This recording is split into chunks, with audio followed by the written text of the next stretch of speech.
It has been way too long since we've unboxed anything on this channel. I'm feeling good. I'm feeling excited here. I'm feeling invigorated. Reinvigorated? Invigoration for the classic Yu-Gi-Oh fans. But this box we have today is like half of a WATA games order. There's PSA cards in here. I had to get some of the PSA cards regraded too multiple times, so I'll talk about that when we get to them. English games, Japanese games, and one game in here is now the second most expensive video game I have ever purchased. It was $3,500 US, and frankly, it's a game that I never thought I was going to purchase. Like a couple of years ago, it was selling for $20,000, $30,000, and now it's all the way back down to like $3,500. I didn't think we were ever going to see them drop that drastically, so I'm ecstatic to finally pick one up. But say thank you to every single patron who helps support the channel, as well as the YouTube members. I can't do this without you guys. Let's start this thing. Let's cut into this box here.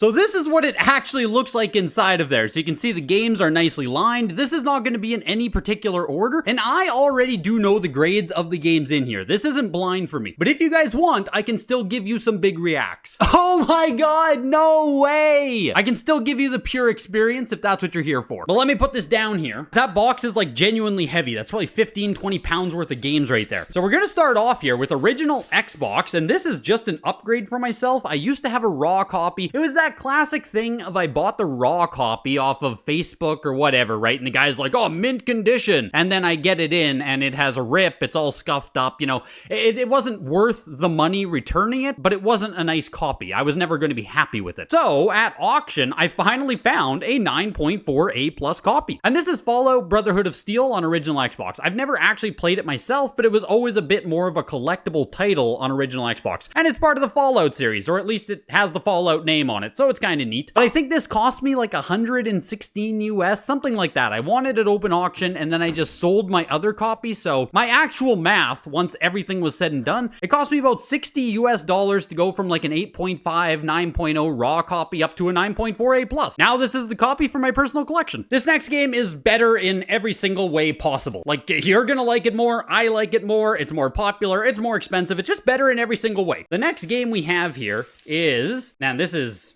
cool. This is really cool. Mario Kart 64. Brand new, unopened Japanese copy of the game. So this actually came from the big box bundle. I bought the bundle that had the controller inside. So you get the game plus the controller. I believe the controller's dark gray and light gray. I think that's the two tones. I'll put it on screen. So the big box itself was brand new. This was inside, brand new, never opened, and still it only got a 9.4 grade. It sucks to sit here and it's like, oh, a 9.4. That's a nice grade, right? Overall, that is a nice grade, but like, I'm disappointed. That is genuinely disappointing. My best guess is they just hit it for some box scafing and scuffing, because even inside of the big box, like, it shifts around a bit, you know? So that's the only thing I can really assume they dinged it on. I mean, there's no creases, it's brand new. It's brand new, untouched. It sucks sitting here complaining. It sucks that I'm not happy with this. That's how deep my, like, game collecting brain rot has gotten, right? I'm sitting here with a 9.4 brand new copy. This is amazing. And I'm like, could be a 9.6. Could have been a 9.8. I know I'm just being a total cuck. It's 9.4 Mario Kart 64. This is freaking awesome. And this next one here, I started this months ago. I need to update you guys on how this all worked out, hey? What we have here, Final Fantasy X Japanese copy again here, 9.8 A+.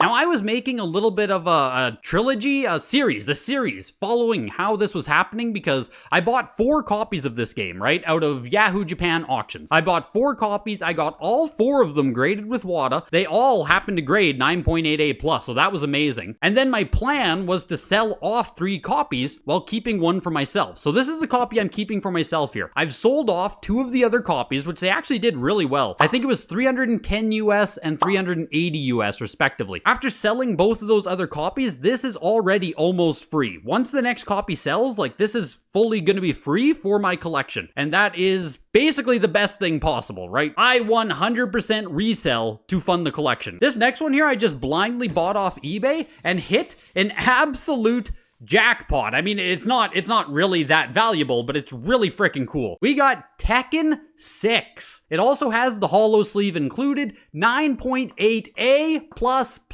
Damn near perfect copy. The slipcover itself is a 9.4, which is also really good as far as slipcovers is concerned. I'm not the biggest Tekken fan in the world, but I have deep respect for the series. Like, I'm pretty trash at Tekken if I'm being honest. I grew up playing Tekken 3, but I didn't continually love the series as the years passed. I was more of a fan of Street Fighter, Marvel vs. Capcom. I went more in that direction of fighting games. So with Tekken 6 here, I'm not even sure I played this entry in the series. I'm not sure if I'm gonna hold on to this for like, you know, the next 5-10 years or whatever. At some point, I'll probably sell majority of my games. Are most collectors like that? Like, I do all this and I love all this and I've been doing this for over 15 years now. Like, I know at some point in my life, I'm gonna sell everything. I don't know if other people also think that way, but when I look at something like Tekken 6 here, it's like, yeah, this is incredible. This is awesome. This is really cool. But I know that this isn't something where it's like, I'm gonna keep this forever. This is coming with me to the grave. So I'm gonna be holding on to this unless someone wants to give me like $700 right now for it. Then, I mean, you can have yourself a Tekken 6, am I right? Back to the world of N64, and this, much like the Final Fantasy X there, I buy duplicates of a lot of stuff, because if I want to actually get a nice one for the collection, usually you have to buy more than one copy. That's just how it goes. So what we have here, Banjo and Kazooie N64 Japanese unopened brand new, 9.8! 9.8 on this. This was huge, man. I was, like, when I saw what grade this got, I was popping off. This is genuinely one of my favorite N64 games. Grew up playing Banjo-Kazooie. All-time favorite of mine. I'm not saying it's like a grail or must-buy or anything like that. This is just, I have so much personal nostalgia for Banjo-Kazooie, and I had already created a 9.6, but I had the opportunity to buy another copy, to try again. And because I'm just addicted to the gambling, I'm addicted to the grind, this time we sent it in, we got the 9.8. It's absolute personal collection stuff here. Like, I talk about the Tekken 6 there, where I don't know how long I'm going to keep that. This Banjo-Kazooie is going to be with me for the next 10 years. If I start selling stuff, trimming stuff down, like, this is going to be one of the last items that I sell. Next one here, we're going to go back to the world of more modern games, PS3. I bought this, I don't even know how long ago. Might have been 2 or 3 years ago, and I just shoved it in a box. And that's because it really wasn't worth grading the copy at the time. Like, cool game, I'm glad I own it, all that stuff, but it just wasn't worth it. Then recently, or I guess 4 months ago, whenever I sent this, I was digging through my boxes of games and I was like, oh my god, this game is really, really clean. Like, really clean. And then I sent it in and I was right. God of War 3, Black Label, 9.8A++.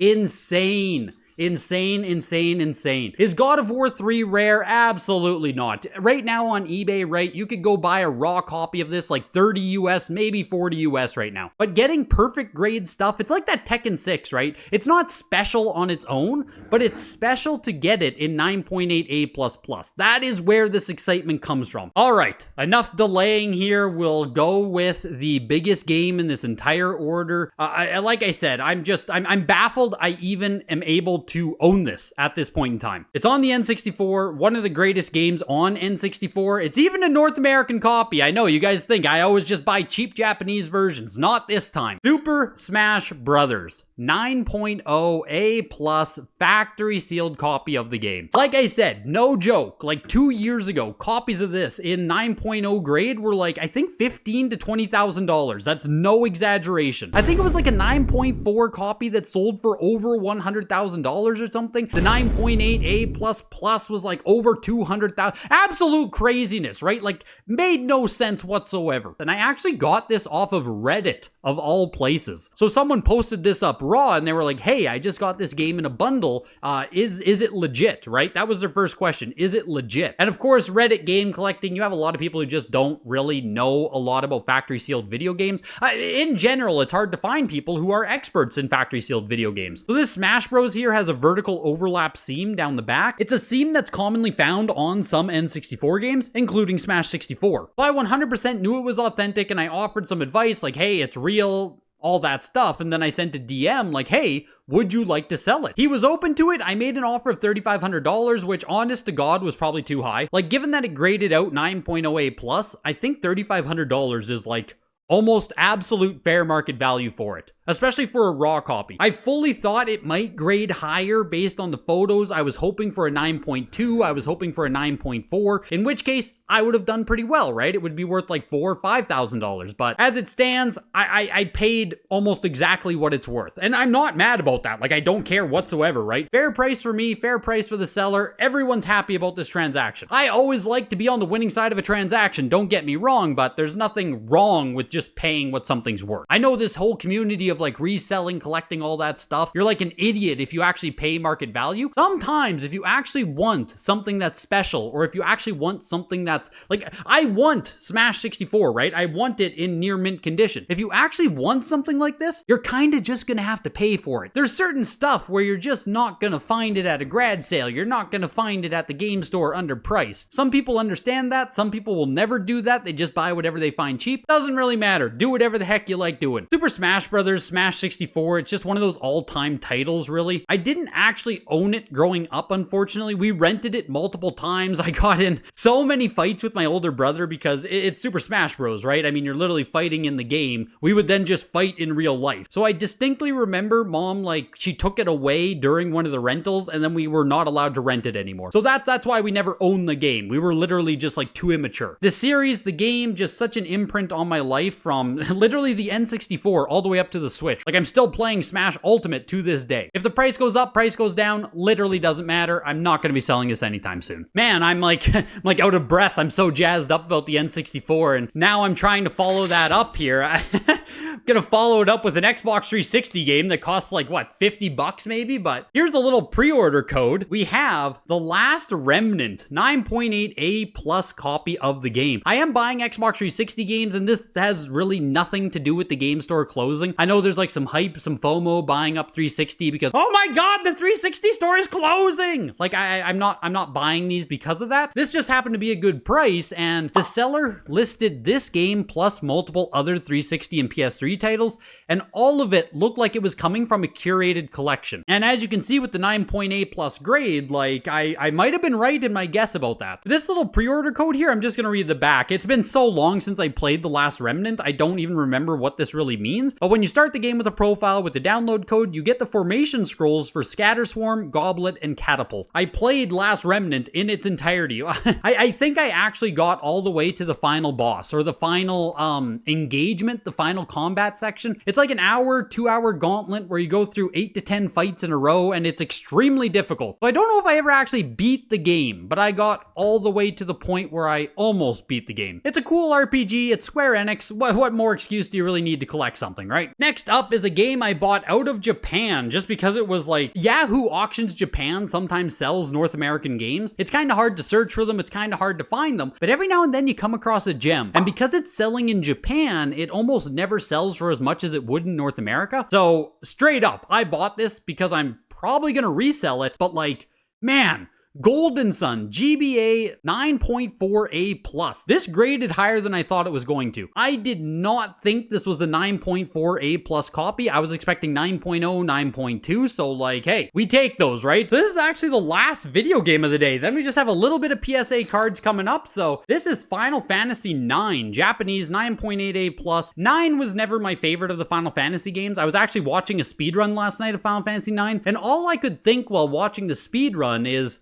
man, I really, like, I don't care about the game anymore. Like, I played it growing up. I sunk probably 150 hours into Final Fantasy IX, right? But it never, I don't know what it is. It never captured my interest the same way that like Final Fantasy X, Final Fantasy VIII. Like, I still absolutely love Final Fantasy VIII, Final Fantasy X. I can go back and play those anytime. Even Final Fantasy XII, frankly, captured me a lot more than Final Fantasy IX did. Now we're breaking into the bonus items here. I don't know how popular this even is to collect stuff like this, but what we have here is a Japanese base set empty booster box. This is first Japanese Pokemon base set. Like, yeah, you could buy yourself a factory sealed booster box for like tens of thousands of dollars, right? Or, and hear me out on this, you can purchase an empty one, which still looks incredible to display, right? Like, as far as displaying goes, this basically looks just as good. It still captures the nostalgia, everything, right? The essence of Pokemon here. This cost me like $100. Like, this really isn't that expensive. Obviously, it's way more impressive to have a factory sealed vintage booster box. It's like how I have a factory sealed Super Smash Bros. 64. If we're talking in a more layman sense, if you're just like, you want something, you can buy a Super Smash Bros. 64 box for probably around 100, maybe 150 these days. And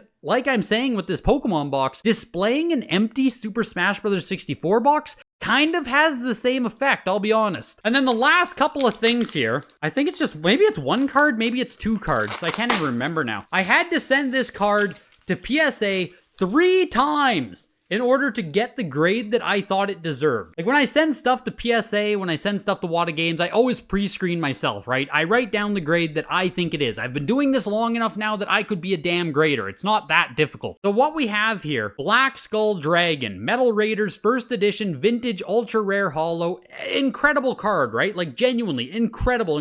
One of my favorite vintage Yu-Gi-Oh cards. So the first time I sent it, it got an 8, which, you know, that's fair. You might miss something. Is what it is, right? I sent it back to PSA and it got a frickin' 7. So PSA 8 turned into a PSA 7, and obviously if we've already rolled the dice once here, I can't accept the PSA 7. I gotta get the PSA 8 back. So I sent it in a third time, and then it finally got the PSA 9. You know, when people talk about the PSA meme or grading memes, it's all just made up and stuff. It's like, oh, it's hard to get away from those allegations when you live it yourself. You know what I mean? 879 is what this got. But that's it for today. Hopefully it won't be months before my next unboxing. I have some stuff going out to WATA Games soon, so we should have another WATA Games unboxing, I don't know, in a month or so. We'll see. Tell me what your favorite game was from this unboxing. I'm always curious to see what you guys resonate with. Hit the like button before you go, and I will see you guys in the next video. Bye.